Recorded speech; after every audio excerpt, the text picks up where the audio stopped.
The United States is shrinking under a massive real estate storm, and 11 states are about to become the first flashpoints. Do you know which state saw a 145% surge in foreclosures in just 1 year? Or which state now has one foreclosure for every 1,829 homes, while housing prices keep plummeting? If you own property in any of these places, watch this video. Brace yourself, the housing market is unraveling by the second, and you could be a victim if you're not paying attention. Florida currently tops the national ranking for states with the most home foreclosures. As of October 2025, on average, 1 out of every 1,829 homes faced foreclosure, making Florida the most stressed housing market in the U.S. In that single month, Florida recorded 5,512 foreclosure filings, a staggering number by any standard. What makes the situation even more dangerous is that foreclosures are rising at the same time as home prices are falling, a scenario that historically has led to full-scale housing market collapses. What's happening in Florida goes far beyond a typical downturn. Warning signs are everywhere. In Miami, the median home spends 69 days on the market, the longest in the country, while housing inventory has surged across multiple metro areas. In Cape Coral, listings jumped 51% year over year. Northport and Sarasota increased by 48%, Fort Lauderdale by 30%. This is not normal seasonal fluctuation, it's a panic-driven sell-off. The main driver of this trend isn't interest rates, but a less talked about insurance crisis. The average homeowner insurance premium in Florida now exceeds $11,000 per year, compared with the national average of around $2,500, a nearly 340% increase. This forces many homeowners to sell even while their mortgages are still valid. Keeping their homes is no longer financially viable. Climate risk has caught up with Florida, with severe consequences. Buyers are pulling back, long-term residents are leaving, and previously booming markets are suddenly reversing. The state has also recently recorded a natural population decrease of 7,321 people, while domestic migration has collapsed from 222,100 newcomers in 2022 down to just 68,043 inches 2024. Florida's growth model depended on migration, which is now gone. At the same time, serious delinquency is rising in areas where home values have already dropped. With falling prices, rising foreclosures, and a shrinking population happening simultaneously, the housing system faces the risk of a cascading collapse. Florida isn't just facing a single problem, it's confronting multiple overlapping crises, making it the clearest and most extreme example of a housing market unraveling before our eyes. This state just delivered a massive and unexpected shock nationwide. Over the past year, foreclosures in Colorado surged 145% year over year. Not just an increase, but nearly doubling in a market long considered safe and stable. This sudden reversal shows how apparent stability can mask deep vulnerabilities, erupting almost without warning. At the same time, Colorado is experiencing serious financial turbulence. In less than a year, the state went from a comfortable budget surplus to a projected $750 million deficit for fiscal year 2026. This abrupt shift reflects economic pressures that many analysts overlooked until they materialized. Housing supply pressures are also rising. Inventory has now surpassed pre-pandemic 2019 highs, while foreclosure risk continues to grow. 1-inch, 4,529 homes now faces the threat of foreclosure. This is happening against the backdrop of Colorado's economy, facing instability from its heavy reliance on the tech sector and changing remote work policies. Even Denver, a popular migration destination during the pandemic, is showing early signs of weakening. Office vacancy rates remain high, signaling declining demand and slowing economic momentum. Many recent development projects built to serve pandemic-era growth trends are now outdated, leaving oversupply in both housing and commercial markets. The lesson from Colorado is clear. When foreclosures double even during an economic expansion, a downturn doesn't just slow the pace, it turns a fragile situation into a full-blown crisis. The state exemplifies the risk of boom and bust cycles, where rapid pandemic-era growth justified high spending, but as growth normalizes, financial and housing gaps appear almost immediately.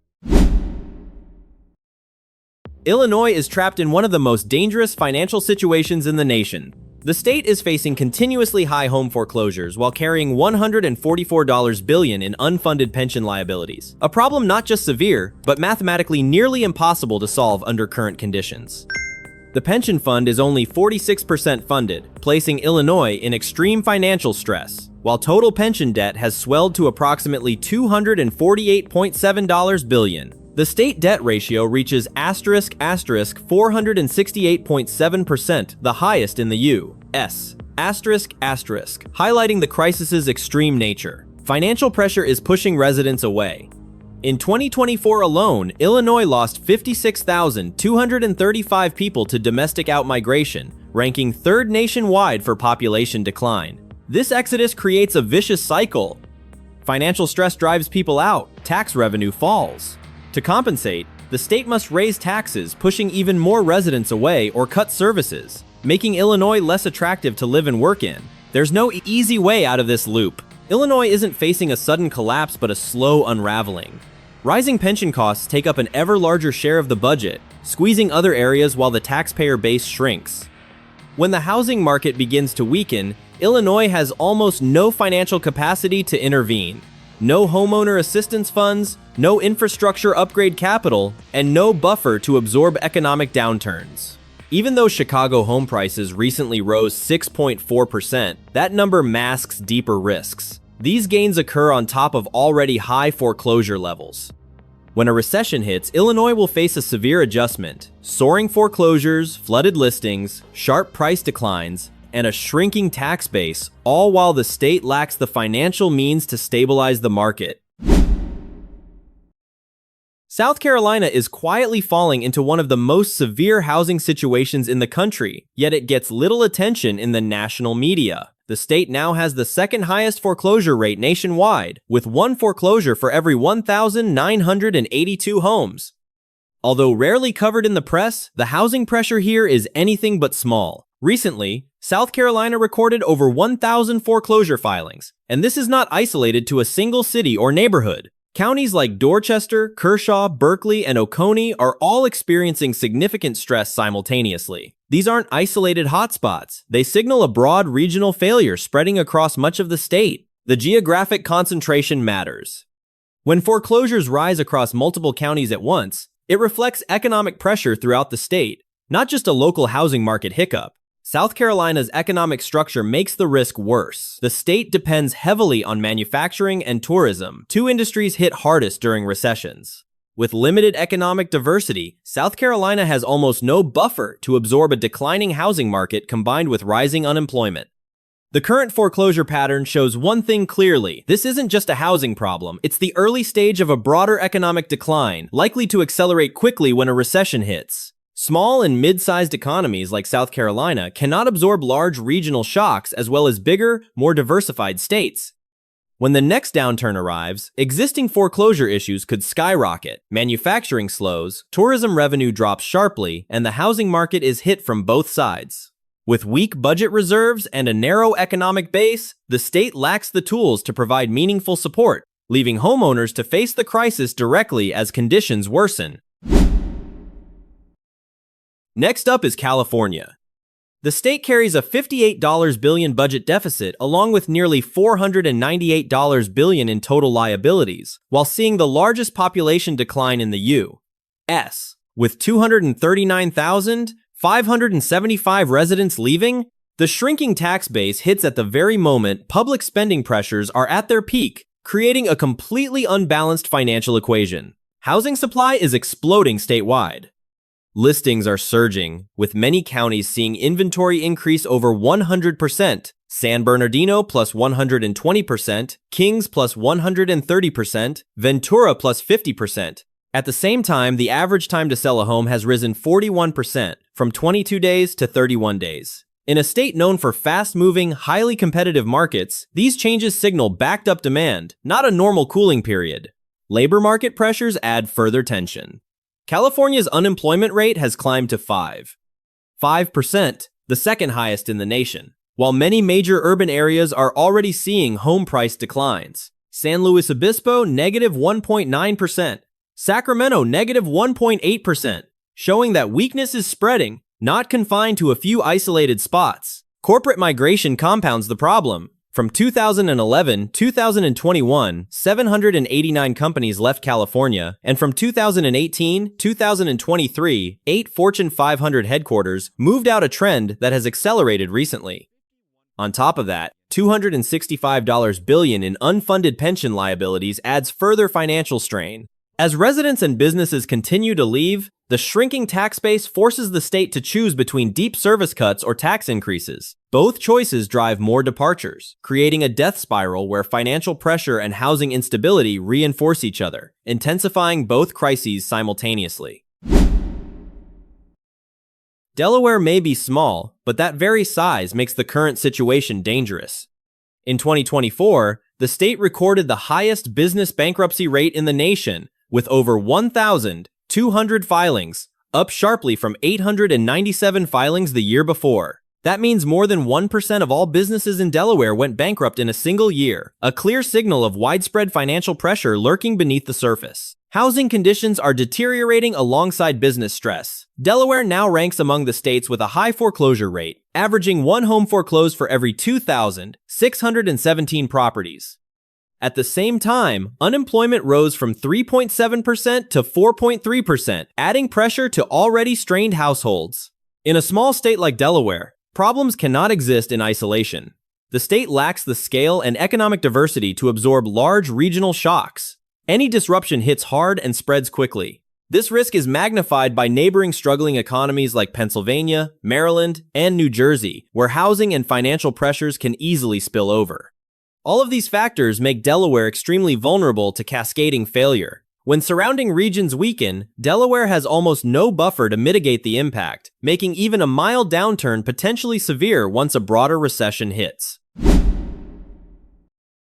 Nevada is showing increasingly clear signs of strain as its tourism-dependent economy begins to show cracks. In 2024, the state recorded the highest unemployment rate in the nation, reaching 5.6%, and it currently remains stubbornly high at 5.3%.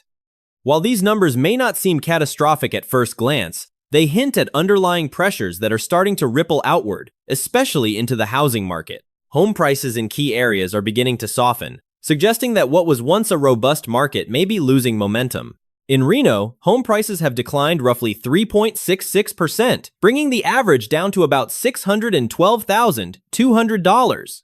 Las Vegas has seen a smaller drop, around 0.5%, with average prices now near $481,000.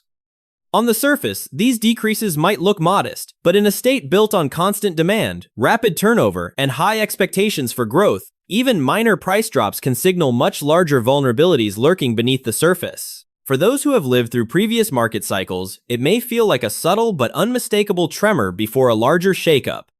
Nevada's vulnerability stems largely from its heavy reliance on gambling, hotels, and tourism industries that flourish when disposable income is abundant but are the first to feel the squeeze when households tighten their belts. When visitors cut back on spending, Nevada's economic engine slows almost immediately, and the effects cascade through service jobs, local businesses, and property demand.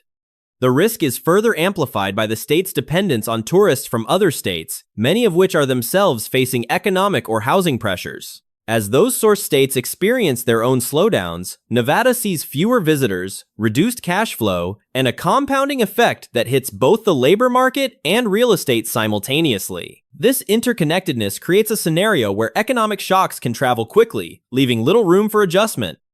In such a structure, even a mild downturn elsewhere can translate into a rapid and deeper decline in Nevada. For those watching closely, it may feel as if the state is standing on a precipice. The glamour and lights of the Las Vegas Strip or the scenic allure of Reno can mask the structural vulnerabilities beneath. But the warning signs, softening home prices, rising unemployment, and overdependence on discretionary spending are beginning to accumulate.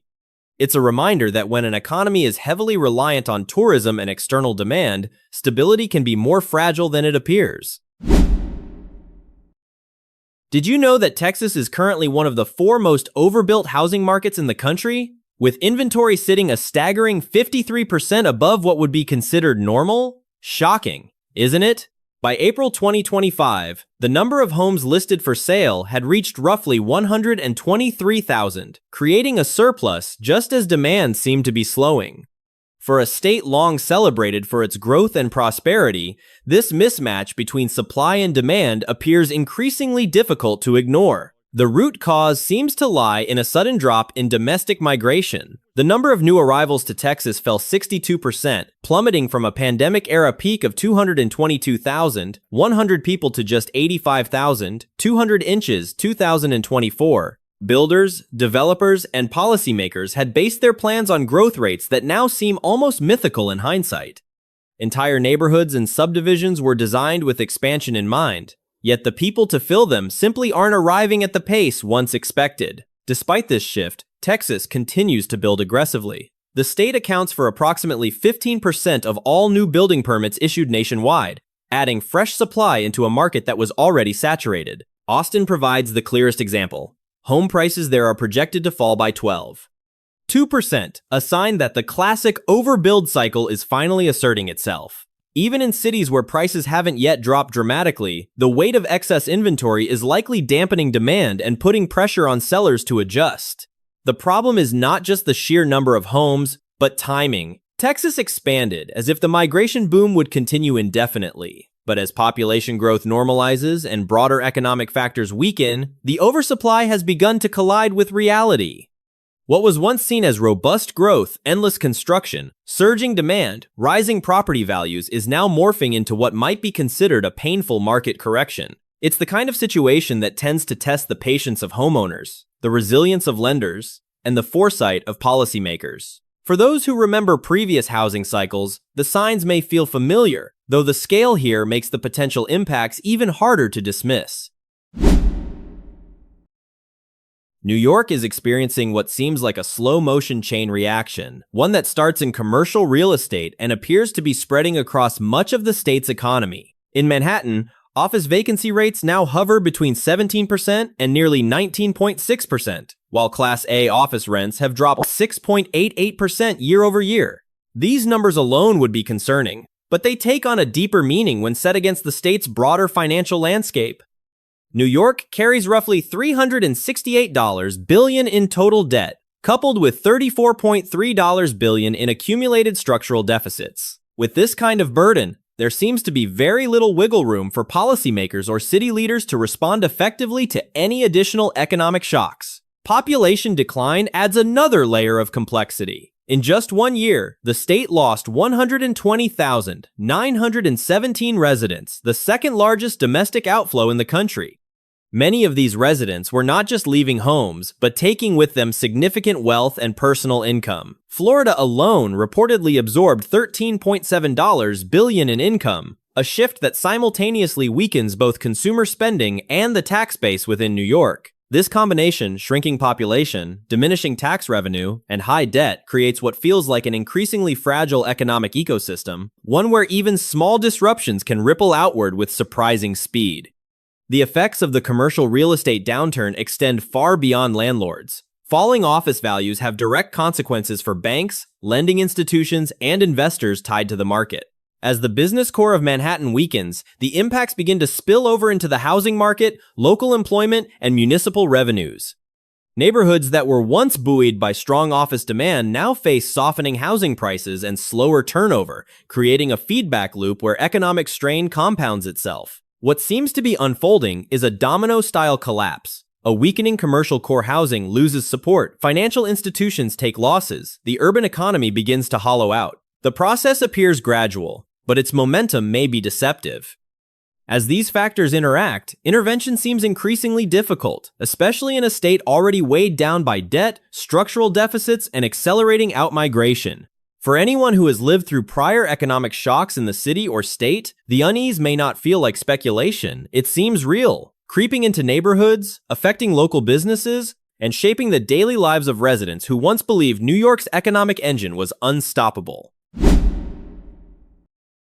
Next is New Jersey.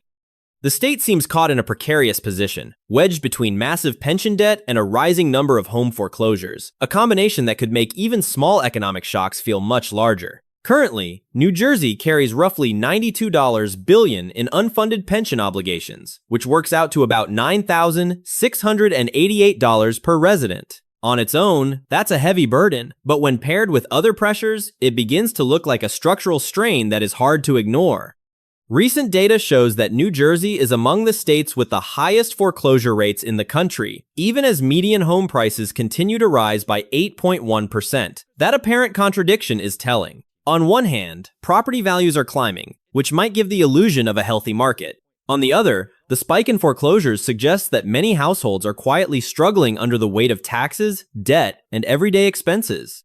It's a reminder that headline numbers like rising home prices don't always reflect the financial realities people are actually living. The labor market is also showing signs of softening. The unemployment rate has increased from 4.6% to 5%, adding stress to households that already carry the heaviest property tax burden in the nation. For many homeowners, rising taxes and high living costs may almost entirely offset any gains from appreciating home values. In other words, even as the market looks strong on paper, day-to-day financial pressure is steadily mounting for a significant portion of residents. Addressing the state's pension shortfall is no easy task. Closing a $92 billion gap would likely require either steep tax increases or significant cuts to benefits, both politically contentious moves that could face intense resistance. And with the housing market already under stress, even as prices continue to climb, implementing either solution could have ripple effects that worsen instability rather than improve it. Taken together, these factors make New Jersey particularly vulnerable. When foreclosures are rising while home prices are still moving upward, it signals that financial pressures are building below the surface. Should economic conditions deteriorate further, or if a broader recession takes hold, the tension between pension obligations and housing instability could reinforce itself, creating a dual crisis that may be difficult to manage. In many ways, New Jersey appears to be walking a tightrope. One misstep, and what seems manageable could quickly turn into a deeper, more entrenched problem. Finally, Connecticut. The state seems to be facing a long-term decline driven by a rather toxic combination of high debt, population loss, and an aging population. Connecticut currently carries roughly $27,310 in debt per resident, the highest in the nation, including approximately $37 billion in unfunded pension obligations. That alone might be manageable under ideal circumstances, but when paired with demographic trends, the challenges start to look almost insurmountable. Between 2020 and 2023, Connecticut lost around 21,000 residents, and there appears to be little sign of this trend reversing. Meanwhile, the population continues to age steadily, with fewer workers supporting a growing number of retirees. The state faces a long-term financial imbalance that is difficult to offset. It's the kind of slow-burn pressure that doesn't make headlines every day, but quietly undermines the stability of local economies and communities. Economic stress is already manifesting in both the labor and credit markets. The unemployment rate ticked up from 3.2% to 3.8%, suggesting a subtle softening in the job market. At the same time, Moody's downgraded several of the state's utility providers, signaling that credit concerns are creeping beyond public debt and into the private sector. These signs hint at systemic vulnerabilities that may become more visible as broader economic conditions tighten. The housing market is not immune to these pressures. Connecticut's high cost of living is pushing younger families to relocate to more affordable areas, while older homeowners, many living on fixed incomes, are often left with little choice but to sell in a market where demand is weakening. The result is not an abrupt collapse, but a slow, persistent housing crisis. Over time, declining population and eroding demand gradually sap property values, reduce liquidity, and undermine long-term stability, leaving communities and homeowners quietly exposed to risks that may only become apparent years down the line. In many ways, Connecticut offers a cautionary tale. When debt, demographics, and economic pressures converge, the effects are cumulative. What starts as a slow decline can eventually reshape communities, strain public services, and alter the character of neighborhoods, an evolution that seems almost invisible until it can no longer be ignored. It seems that the United States is facing some troubling signs of an impending recession. Inflation remains persistent, economic growth is slowing, and the housing market, once a point of pride for many, is starting to show signs of wobbling. In October 2025 alone, foreclosure filings rose by roughly 20%, while the median home price fell 1% compared to the previous year. The Case-Shiller Index increased just 1.5% year over year, and it appears to be edging toward negative territory, an area anyone who has experienced the housing market knows can sometimes signal real headaches ahead. What's even more notable is that three double threats seem to be converging, painting a rather grim picture. First, foreclosures are rising even while unemployment remains relatively low. This suggests that it isn't only people losing jobs who are struggling. There may be deeper structural pressures quietly weighing on the credit system and the labor market. Second, home prices are declining at the same time foreclosures are rising. This erodes household equity, pushing more people to sell, and the downward spiral in prices could accelerate faster than many expect. Finally, many states appear to be facing fiscal crises, lacking rescue funds, support programs, or any safety nets to help residents and businesses navigate these difficult times. When these three factors combine, it seems a perfect storm is quietly forming. The pressure isn't limited to a single city or county. It appears to be spreading simultaneously across housing markets, personal asset values, and state budgets. For anyone who has experienced financial shocks before, the sense of unease likely isn't imagined. It's creeping into every city, every neighborhood, every homeowner, and seems increasingly unavoidable. These states are experiencing the most dangerous combination possible: rising foreclosure rates while home prices stagnate or fall, financial pressures that leave governments unable to intervene, and economic models highly sensitive to downturns. Pay attention to the numbers we've shared. Track your local market data. Understand the financial position of your state. This analysis makes one thing clear: the housing crisis is no longer theoretical. It is real, happening now, and unfolding fastest in these vulnerable states. What warning signs are you seeing where you live? Leave your state in the comments and share whether the data matches your real-life experience. If you find this information useful, share the video, subscribe, and watch the next one to continue following important market insights. Finally, please note that the information in this video is based on publicly available sources and official reports. It is intended for general exploration and informational purposes about different U.S. states. If you are considering living, investing, or traveling, be sure to review official sources and consider your personal needs before making any decisions. Thanks for watching, and see you in the next video.